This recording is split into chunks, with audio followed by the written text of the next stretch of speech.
Assalamualaikum warahmatullahi wabarakatuh. Di sini saya Edwin Divosa Satria dengan NIM 200411100058. Di sini akan menjelaskan tentang praktikum struktur data modul 4 QE dan DQE bagian 2 implementasi scheduling atau penjadwalan. Terdapat proses penjadwalan CPU. Itu pada penjadwalan CPU terdapat proses-proses sebagai berikut.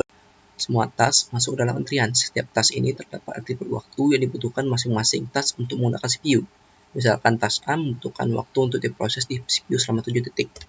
Task yang berada di bagian paling depan dari antrian mendapat kesempatan pertama untuk diproses ke dalam CPU.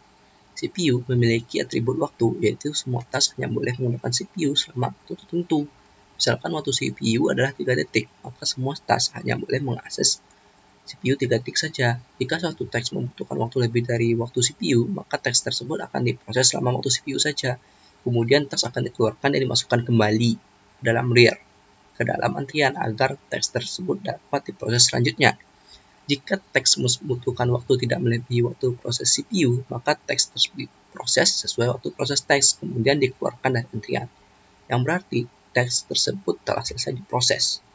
Buatlah ilustrasi penjadwalan tersebut dengan menggunakan model QE yang telah dibuat sebelumnya dengan ketentuan sebagai berikut. Input berupa jumlah teks atau proses yang akan diproses CPU, nama proses, beserta atribut waktu, dan waktu proses CPU.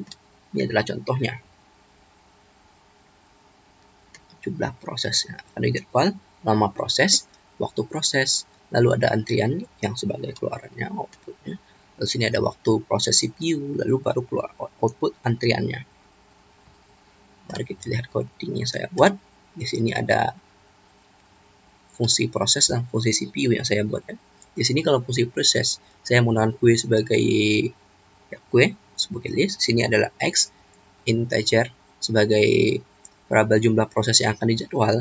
Lalu baru di sini saya akan menggunakan fungsi for. Lalu di sini saya menggunakan temp sebagai QE lagi. Lalu barulah di sini saya menggunakan dua buah variabel, yaitu nama dan variabel waktu sesuai dengan nama mereka masing-masing, yaitu untuk memasukkan nama dari teks tersebut dan waktu yang dibutuhkan. Lalu baru dimasukkan ke dalam temp waktu pertama kali, barulah nama, barulah setelah itu temp tersebut dimasukkan ke dalam QE, baru return QE. Dan untuk fungsi CPU di sini fungsi untuk memprosesnya setelah didapatkan data yang ini, data antrian proses. Setelah antrian proses didapatkan, barulah dimasukkan ke dalam sini. N sama dengan integer input waktu proses CPU. Lalu di sini N sebagai variabel untuk masukkan data untuk inputan, yaitu waktu proses CPU. Lalu di sini saya menggunakan I sebagai variabel hitung. Lalu di sini memprint antrian proses beserta waktunya. Lalu ada sini adalah saya menggunakan fungsi while ya. Karena di sini belum tentu kan, yang ada cuma ada 3. Jadi inputan yang untuk yang di sini ini ada di sini. Jadinya karena saya ingin hanya menggunakan satu argumen, jadi saya menggunakan fungsi while. Di sini ada I ditambah dengan 1 untuk menghitung berapa kali kita CPU bekerja. Lalu di sini L sebagai data terakhir. Jadi cara mendapatkannya yaitu menggunakan size dari X dikurang dengan 1. Kalau di sini X data ke L data ke 1 sama dengan integer dari X data ke L data ke 1 dikurang dengan N. N ini adalah inputan kita tadi. Sedangkan ini kenapa kita buat integer? Karena setelah kita melakukan NQE tadi, maka apapun tipe data tersebut ketika masuk ke dalam QE akan berubah menjadi sebuah string. Bahwa di sini saya menggunakan fungsi if. Jika dia lebih dari 10, maka DQE akan dimasukkan ke dalam DQE dari X akan dimasukkan ke dalam data, lalu barulah data dimasukkan ke dalam X. Di NQE lagi ke dalam X. Jika dia sudah 0 atau kecil dari 0, maka data DQE hanya masukkan ke dalam data, tapi tidak dimasukkan ke dalam QE lagi, dalam X QE lagi. Maka baru setelah itu telah selesai diproses. Di sini print proses data ke 0 telah selesai diproses, barulah proses print interaksi ke I. Mari kita lihat. Nah, di sini jumlah proses yang akan diterima CPU ada 3. Di sini ada A, lalu 5, B, 9, C, 2. C2, B9, A5. Waktu proses CPU yang kita butuhkan ada 3. Dan sini ada antrian proses beserta waktunya. Iterasi ke-1, data yang tersisa A2 dari sini ya. A5 jadi A2. Jadi di sini berkurang dengan 3 jadi 2. Lalu A ini pindah ke depan, ke front, barulah B lagi. Maka B dari 9 menjadi 6. Lalu A2, C2, C pun selesai. Barulah di sini di print proses C telah selesai diproses.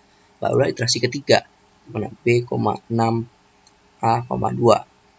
A kedua pun proses telah selesai diproses. Lalu baru iterasi keempat, di mana B jadi 6. Maka 6 jadi 3, dan 3 pun telah selesai diproses. Iterasi data ke-6 pun hanya 0.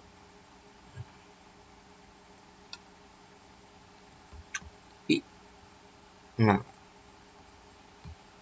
sekian dari saya. Kalau untuk merapikannya saya juga bisa seperti ini.